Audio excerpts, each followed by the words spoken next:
should you join our institution? First of all, it's an exclusive online institution. So if you are working full time and you are worried that you would like to get a career focused training and you would like to see a change, you don't feel motivated in your job, but you can't leave your job because of financial responsibilities, then our institution is the best one for you because all it is online.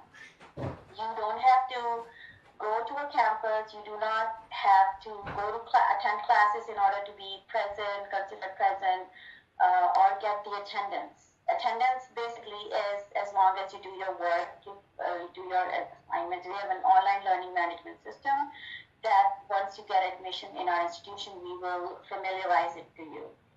We're adult focused, industry focused. Individuals who are working full time can still continue their work and they can also go back to school. I am one of those individuals who actually have a lot of experience with online. I did my master's and my doctorate online because I was also one of those individuals who had to work full time. I had a big loan on my head, a student loan on my head that I had to pay, and working actually was not working was not an option. So, and then I had my older boy handle issues, so I also needed to be there with him. So, keeping all these three in mind, I was able to get a career to a place where I am now by going online, by working on completing an online degree. So, anyone who is thinking that this is something they cannot do, yes, you can do it. It is very much achievable. If you are motivated, you really would like to go and you really need help, we can help you with that. So we are career-focused opportunities that help our students get employed in our field. And SIAHT also offer free online career counseling. If you're looking for a resume, free resume help, interview techniques, we can help you with that. Once you become a student and you graduate, you can come in at any point of your time. You can come back to us and ask us for, if you're looking for a new position, looking for, you want to make your job better, you have the experience you need, but you would like a better opportunity, you would like to get some classes or free help, we can help you with that. Even if you're not a student and you're just a community member and you're looking for these guidelines, we can still help you with that. So now after this, I will give it to our academic dean, Ms. Margaret Banks. She's the academic dean and she's also a medical billing and insurance specialist expert. So Ms. Banks, it's all yours. Thank you, Dr. Kaiser, and hello everybody. Welcome to our webinar today. By the way, welcome Arizona, welcome St. Louis, welcome across the country. So happy to have you, and hopefully what we provide for you today is enough information to help you take that step and make the decision to come on board and take, our medical billing and insurance specialist program here. So basically and feel free, ask questions. You can pop them in, and as we see them, we will answer them. But thank you again for attending, and happy holidays. The webinar was adapted from one of our allied health programs, the one that focuses on medical billing and insurance. And in this program, we teach you medical terminology, anatomy and physiology, medical coding. We focus on diagnostic coding, especially because there have been some changes in the in diagnostic coding in the past couple of years. We also teach you procedural coding and service-related coding. We are an affiliate member of AAPC, which is the American Association of Professional Coders, and our students study learning the management system that is designed by AAPC, so that you could basically be able to sit for a certification exam. The one in particular is the Certified Professional Coder exam. So again, our coursework, is listed. We have anatomy and physiology, medical terminology. Sounds scary, but it's not. Medical coding.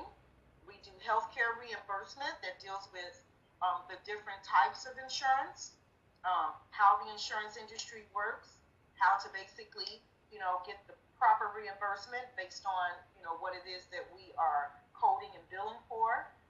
Medical coding 2, and when I talk medical coding 1 and 2, it basically deals with diagnostic versus procedural coding. We do a medical billing and insurance internship. Yes, we're really happy. And then there's a writing project that you would have to do by the time the course is completely done. Bottom line is you're going to be very well versed in what you need to go out and be successful as a medical biller and or coder. Okay? And again, feel free to ask any questions. No question, is a bad question. Ask me whatever you want to know, and I'll try to get you an answer. We wanted to also let you know that open enrollment is happening right now. Our classes are beginning in January.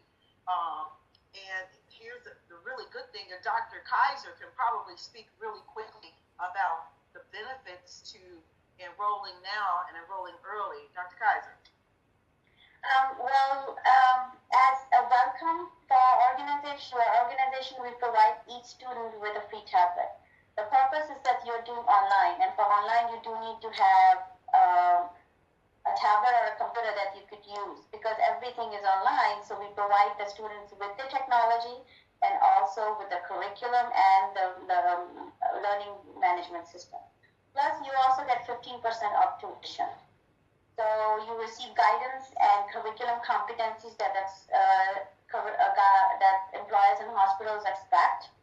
So AAPC, because it's an affiliate member, will also provide us with their learning management system that our students will actually work on. You are not charged with that. The school pays for that. And the purpose is to make sure that the student is aware of what the verbiage and what the language is and kind of questions are coming in the AAPC exam. Because AAPC, or American Association for Professional Coders, is one of the recognized organizations. We also want our students to get hired. Plus, their credentials are accepted everywhere. All over the country. All over the country. So the program is 40 weeks online. So internship class is just like an internship. We provide you with an online, like a program, for example, which is, for example, some hospitals use medical software. So we provide you with that, and you can work on that from the comfort of your own home. So basically, it's called an internship because you actually will be working just like you would be working in a medical office. Right. Thank you so much. You're welcome. So that being said, it sounds to me like Dr. Kaiser and Skokie Institute of Allied Health and Technology has provided the real hookup, if you will, when it comes to these classes. Number one, we're enrolling right now, so don't wait. Just come on in. You register right now, you're going to get a free tablet, plus 15% off of your tuition. You really cannot beat that. We're giving you your technology. All you need is the internet. It's done in under 10 months, roughly 40 weeks online at your own pace. And, of course, we're going to provide all of the guidance that you need, and we're going to make sure that you are learning everything that you need to be successful in the industry once you're done. Okay, so I just wanted Dr. Kaiser to kind of speak on that a little bit. Thank you so much. So let's talk about medical coding as the career outlook for medical coders. Again, this is a medical coding, billing, and insurance program, but I'm just going to specifically talk about coding today. Okay, the outlook for medical coders, here's the thing. Healthcare in the U.S. has gone tremendous changes in the recent past. I'm sure we all know because we look at TV, we can see the commercials, we see what's happening in politics and everything. But the thing is that these changes have resulted in increasing demand for qualified medical record and health information technicians, aka coders, right? The Bureau of Labor Statistics projects that the employment of these individuals will grow 22% from 2012 to 2022. As a matter of fact, I believe that probably 10 years ago, there was probably about 166,000 coders in the U.S. alone. That is nothing. There's more than 166,000 doctors in the U.S. So, I mean, the growth, it has grown a lot even, since then. I would say, really investigate this voyage, that you're going to go on to become a coder.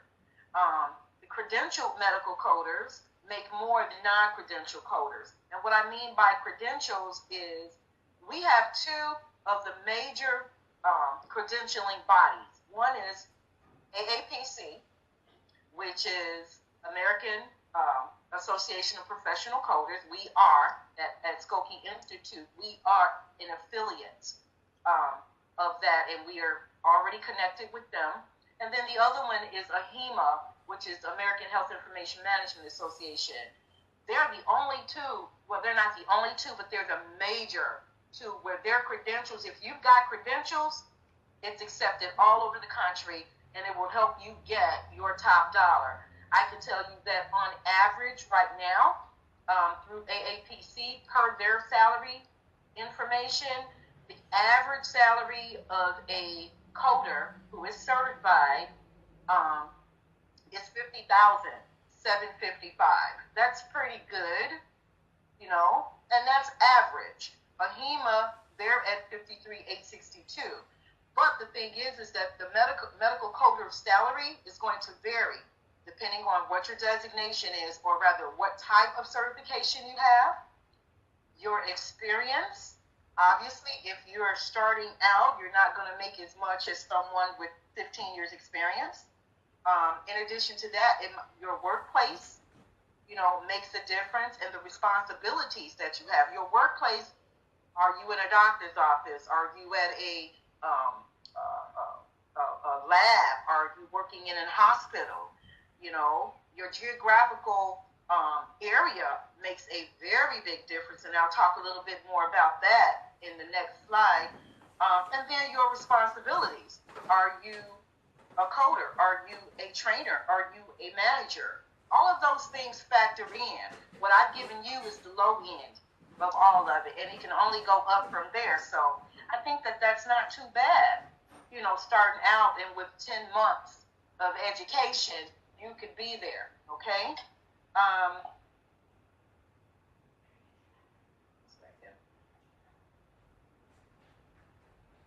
One second, sorry, you guys. Here we go.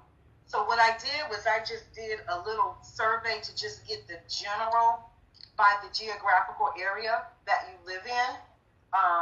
And again, these are averages.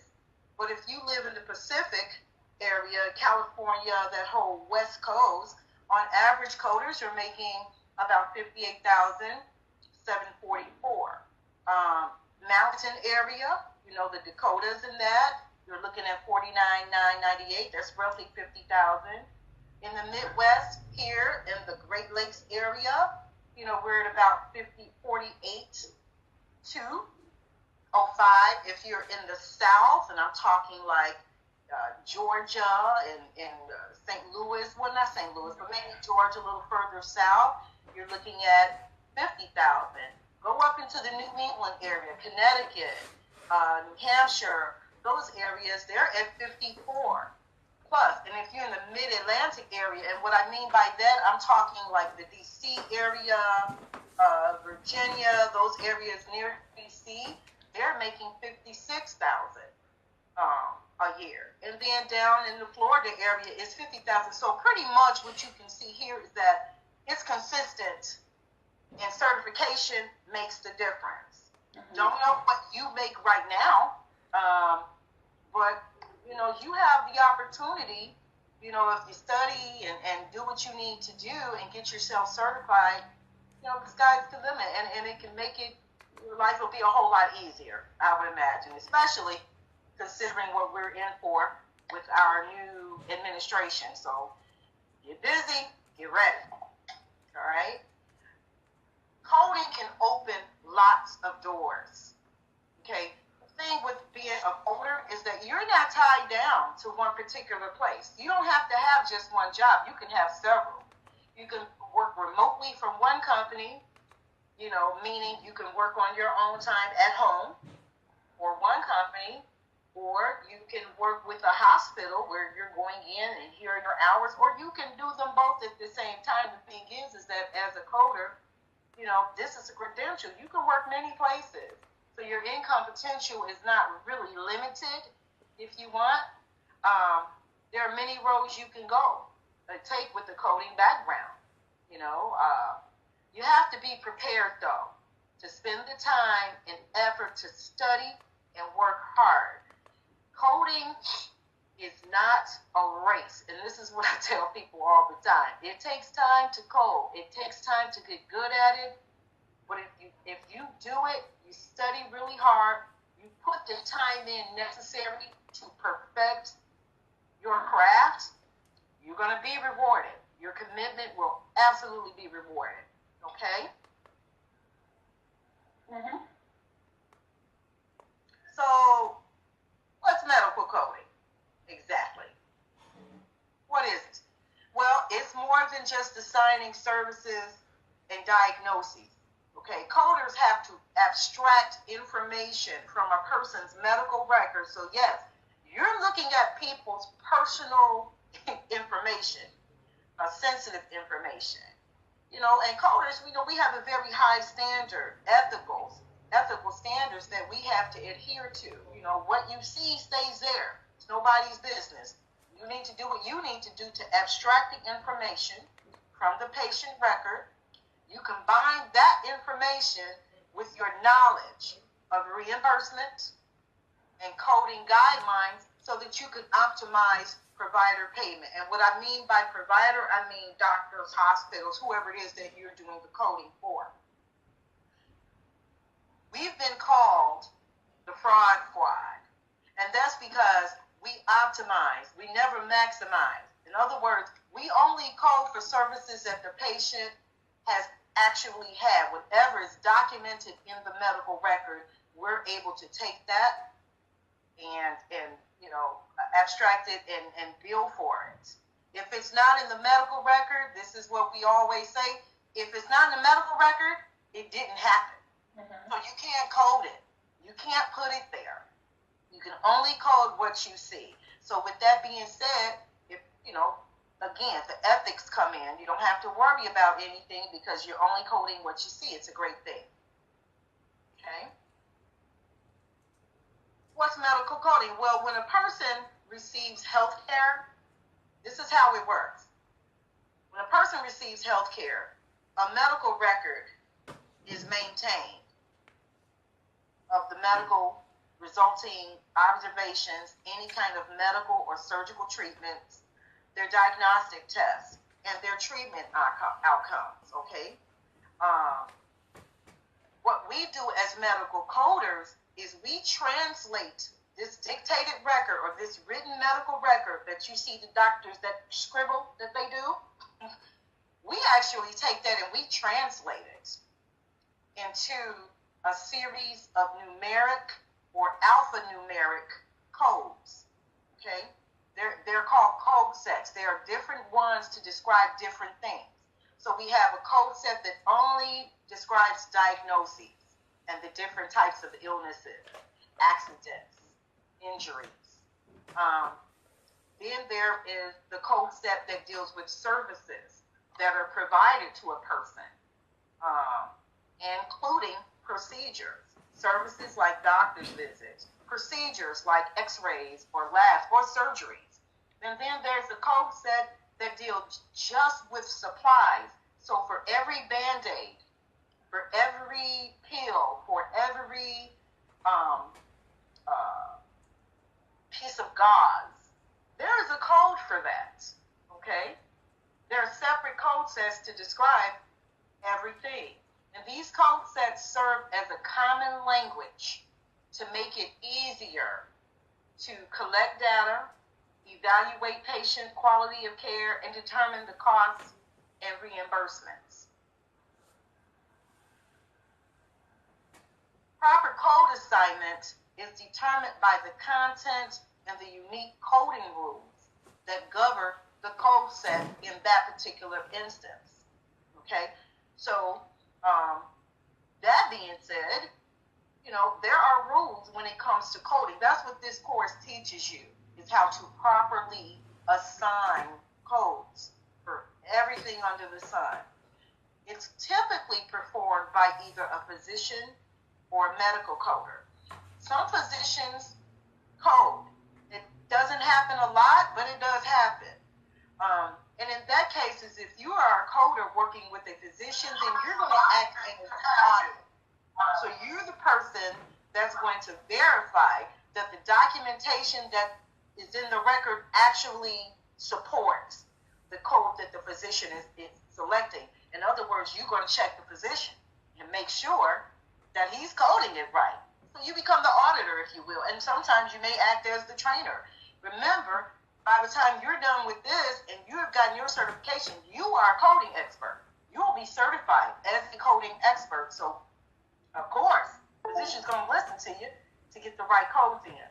You also evaluate medical records for the completeness and the accuracy, and communicate regularly with other physicians and other healthcare people just to clarify the diagnosis or to obtain additional patient information. So part of what you have to do, in addition, to checking and making sure that, the information in the medical record is clear and is accurate, you have to also, communicate with other healthcare professionals, and 9 times out of 10, it's going to be a lot of doctors. So that being said, it's not a light-hearted job. This is a real, it's a real thing. Okay. It's a career. That's a career. It's interesting. You got to be the kind of person that can dig in, But yeah, it's a great career. And again, once you are certified, you're certified all over the country. Go any place that you want. People are going to want that certification over someone who isn't. I will just say that. Okay. There are a couple of different types of medical coding that happens. We have outpatient coding and we have inpatient coding. There are certifications for just outpatient coding, and there are certifications for only inpatient coding, or both. And regardless of the situation, it requires that you stay on top of your education and keeping abreast of all of the changes that happen, because they do happen. For outpatient coding, it basically focuses on physicians, professional services, and outpatient facility, meaning hospital or lab or x-ray facility, they're coding, okay? You work with a few different code sets. One is the CPT, which is the physician's services, the HCPCS, which are supplies, durable medical equipment, and then ICD-10, which are the diagnosis codes. And usually, depending on, you may be with an outpatient freestanding surgery facility, places where you can go get outpatient surgery and you're out that same day, you don't stay over. There are classifications there that you may get yourself, may have to work with. So that's outpatient coding. Inpatient coding, on the other hand, you work with the ICD-10 CM because it has the hospital inpatient codes, and then ICD-10 PCS, which is professional coding. system. And then in addition to that, you may work with diagnosis-related groups, which basically deal with the severity of particular illnesses. And those are statistical things, that you do. We deal in statistics as well as coders, okay? But regardless of the setting where you end up working, code updates and insurance payment policies change. We have to always, always, always be on top of it. Even I do. I have to be on top of it and stay abreast of what happens in our changing world, of healthcare. Simply put, medical coding is a language. It's a language of letters and numbers that tell a detailed story. It tells why the patient is receiving care in the first place. What's the diagnosis? Is there a diagnosis? Is this just a routine visit? Is this a, then we talk about, or it tells what the provider did to diagnose and or treat that patient. What did he do? Did he provide tests? Did he, how did he treat it? Did he do surgery? Was it just an office visit? So we're able to tell that too. And then another thing, we have to tell certain details that are just necessary. How, when, where did an injury happen? We have to be able to tell that. And we tell that full story in codes. We code for privacy. That's one of the main things, to keep things private.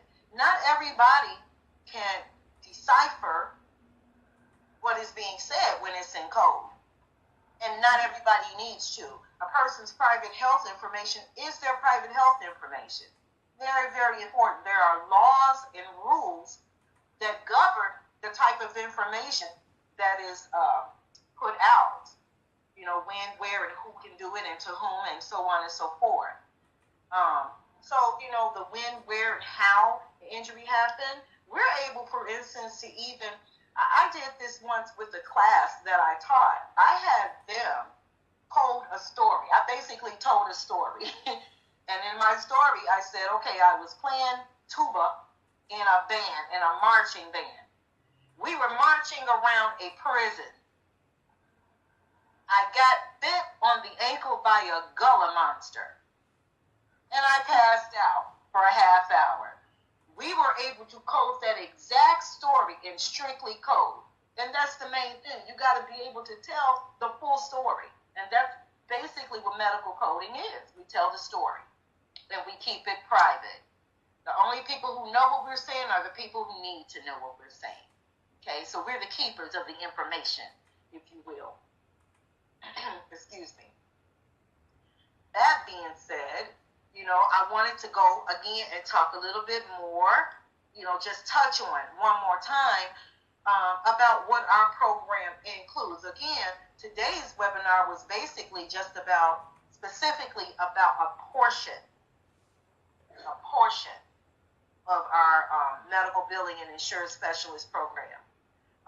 And that's the medical coding 1 and 2, but it's not really, because it deals with all of this. Number one, in order to code, you have to go through anatomy and physiology.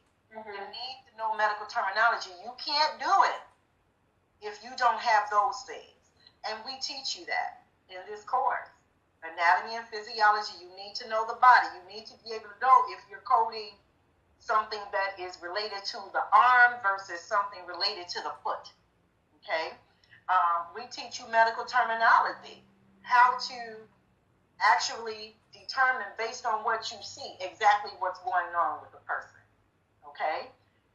Medical coding 1, medical coding 2, we're dealing with ICD-10, which are the diagnosis codes, and 8 HCPCS, which are supplies and medical equipment, as well as service codes for office visits and surgeries and labs and x-rays and chemotherapy and everything that you can think of. There is a code for it.